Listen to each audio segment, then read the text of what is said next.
So first and foremost, I want to say welcome to this particular session. We're looking forward to interacting with you, talking with you, particularly about things that matter. And so what you'll find in this presentation, as well as others, is really us trying to drive a conversation that actually causes people to think. So one of the things that is real clear is that the 2016 election, um, people were actually surprised by that. But if you actually listened to people and understood or tried to understand where they were coming from, that would not have been a surprise to folks. So what we've been sold in popular media is that the election was about Democrats and Republicans, red versus blue. And I find it interesting that that red versus blue thing seems to be tolerated when we talk about politics, but is not understood by people when they refer to street gangs. But that's a whole nother conversation. And so, Andre, what was that particular? If it wasn't about Democrats or Republicans or conservatives with a big C and liberals with a big L, what really was it about? Well, when I think about Minnesota and I look at where the red parts were and the blue parts were, a story starts to develop that's very different than the one that we've been sold by popular media. And the story that starts to develop, or what I start to notice, is that in areas where there is a high diversity, where there are universities, where there are multinational corporations, there tends to be more blue in those particular places. And in more rural areas of the state where there aren't universities, or the universities are small, or many of those universities may be community colleges, a part of the state university system, but smaller in their size and their scope in their local communities.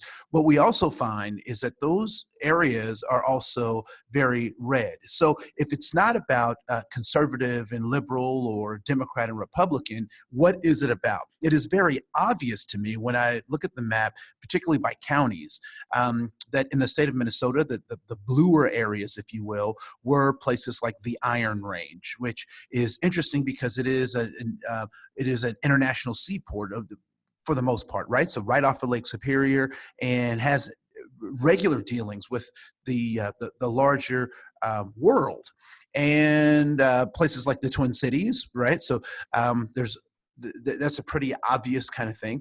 When we look at Rochester and the impact of Mayo Clinic, it is very the story starts to develop in a very unique and compelling way. And so what that election was really about was actually about the lack of relationships.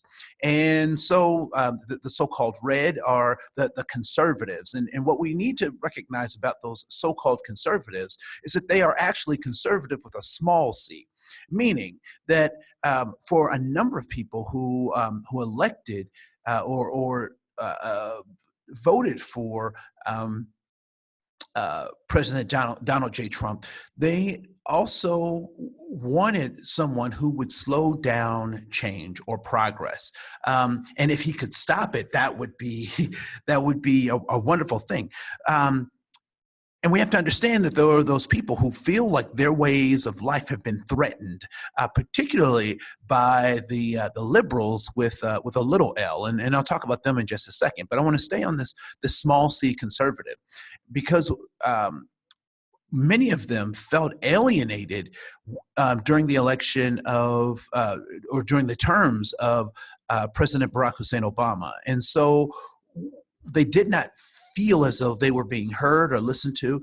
And one of the problems with our democracy is that if you want to be successful, or if you want to so-called win an election, you only need 51% of the vote, or the electoral college, and how that, and we can talk about that at another time. But when we just talk about the popular vote, you only need 51%, which means that you can have a dissenting group of 49%, which is a huge group.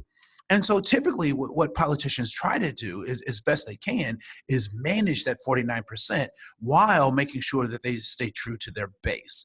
And so when we look at that conservative with a small c, we have to keep that in mind, that there were a number of people, although people were happy and celebratory of the great advancement that, or the great strides that we had taken with the election of Barack Hussein Obama, that for many of them, they felt unheard. And simultaneously, lots of so-called liberals were like, look, you'll get over your discomfort. You'll get over your blah, blah, blah. Just go with the flow. This is the way of the future. And we didn't take time to listen.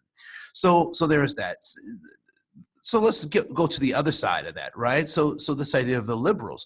Now, what I find interesting about the liberals is that during the time of Barack Hussein Obama, what liberals didn't do was lock in place a number of the protections in laws that that were needed to sustain the kinds of changes that they thought that they were going after.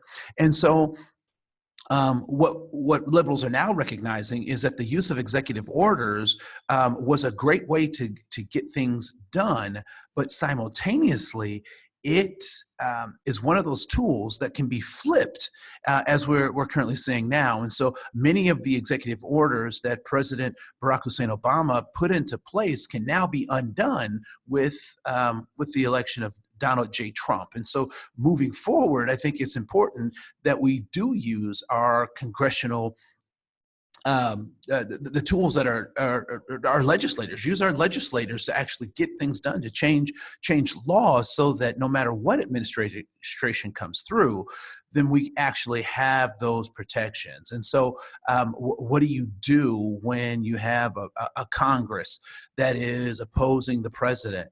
The funny thing is, if it happens one way, when the game changes, it can happen the other way, which then means that we get nothing done.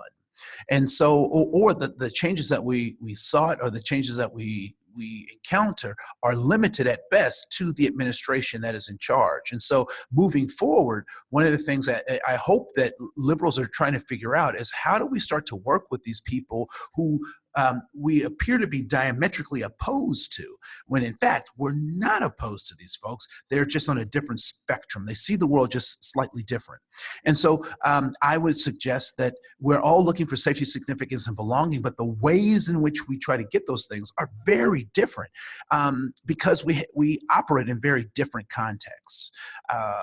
And so there's that. The other thing that I hope liberals also understand is that all too often we have very complex conversations, and we never get to the meat of, or liberals don't get to the meat of the desires or their goals. And so sometimes the messages get lost. We talk about this idea of Black Lives Matter. When it comes down to it, all lives matter too, right? But a Black life is also a life. So we need to also say that all lives matter, and Black lives also matter, right? And we also have to tell the truth, because some folks don't make the differentiation between saying that Black lives matter and police and honoring the police.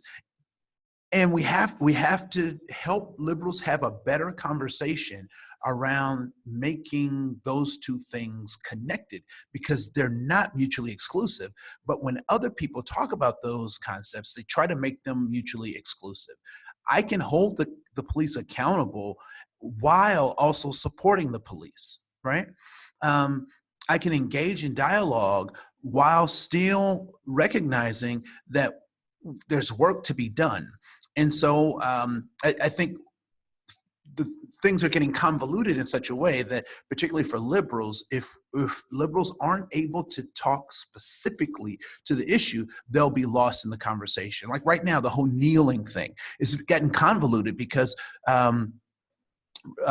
Republicans or conservatives who want to derail that conversation about taking a knee. The knee isn't about our servicemen. It's not even about necessarily the flag, but it is about bringing awareness to this fact that police brutality is a problem, but even that protest has been hijacked. The other things that, and I want to say this to my conservative friends, that you also have to realize as a conservative that the right to protest is what it means to be American. And so shutting down protests, and although I will say that people felt, during the Obama administration that their protests or their voices weren't heard, but if we continue going down this path of blocking out people's ability to speak, this is what other countries struggle with and have violent outbursts. This is the propaganda machine, the lack of expression, the lack of having people be able to share their views and their ideas, which is totally un-American, right? Because we're all about revolution. We're all about making change. We're all about speaking up. And so we have to recognize, particularly our conservative brothers and sisters, that as you shut that down, you actually start to strip away what it means to be American. The other thing that is also popping up is this idea that our morals, our moral compass has been lost. The number of white nationalists that are now running for congressional seats or political offices across the state, not the state, but across the United States is growing. And that's problematic. There is a difference between being proud to be white and having white pride. That's a whole nother conversation. We'll talk about that later.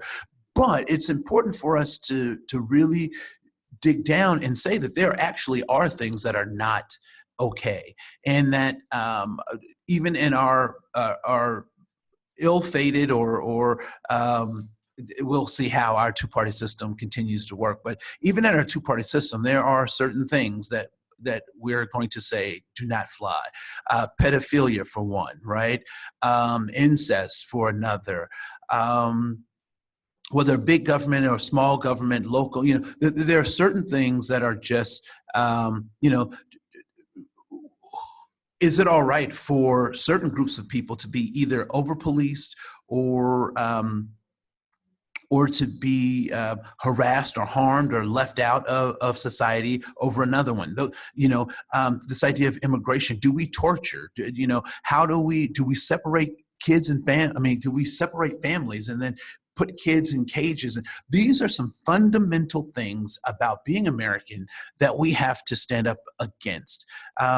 We have to get back on the right track of, all of these things that folks are doing that are supposed to make America great are actually hurting America in the long run. And this idea of this protectionism that we need to garner ourselves. As a matter of fact, that the thing that's made us great is when we've had our doors open, when we've given to the poor, when we've opened our arms to people who were oppressed in their own lands. Those were the kinds of people that helped to make America great.